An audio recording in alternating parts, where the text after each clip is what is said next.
భూ సమస్యల పరిష్కారం కోసం ప్రభుత్వం ప్రవేశపెట్టనున్న నూతన ఆర్ఓఆర్ చట్టం ముసాయిదా బిల్లుపై అభిప్రాయాలను ఆగస్టు 23 వరకు సమర్పించాలని సీసీఎల్ఏ కమిషనర్ నవీన్ మిట్టల్ తెలిపారు. శనివారం CCLA commissioner Naveen Mittal Hyderabad CCLA కార్యాలయం నుంచి రాజన్న సిరిసిల్ల, జగిత్యాల, జయశంకర్, భూపాల్పల్లి, మహబూబాబాద్, పెద్దపల్లి, ఆసిఫాబాద్, నారాయణపేట, ములుగు, ఆదిలాబాద్, జనగామ, నిర్మల్, నిజామాబాద్ జిల్లాల కలెక్టర్లతో పెండింగ్ భూ సమస్యల పరిష్కారంపై వీడియో కాన్ఫరెన్స్ ద్వారా రివ్యూ నిర్వహించారు. జిల్లా కలెక్టరేట్ నుంచి జిల్లా కలెక్టర్ దివాకర టిఎస్, అదనపు కలెక్టర్ రెవెన్యూ సిహెచ్ మహేందర్ జీతో కలిసి ఈ వీడియో కాన్ఫరెన్స్ లో పాల్గొన్నారు.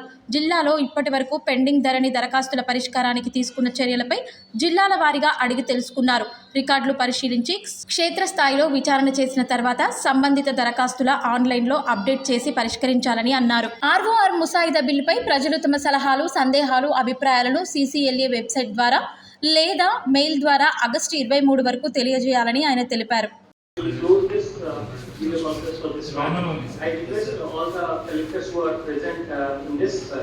I must say that these are the 13 which are having the least pendency, but I thought I'll review all these 30 districts together. So overall, some good work has been done in these districts. I must appreciate that. And whatever is the residual work, I am very sure that all of you are in a very good position to dispose of this pending applications within not more than 2 weeks. So thank you very much.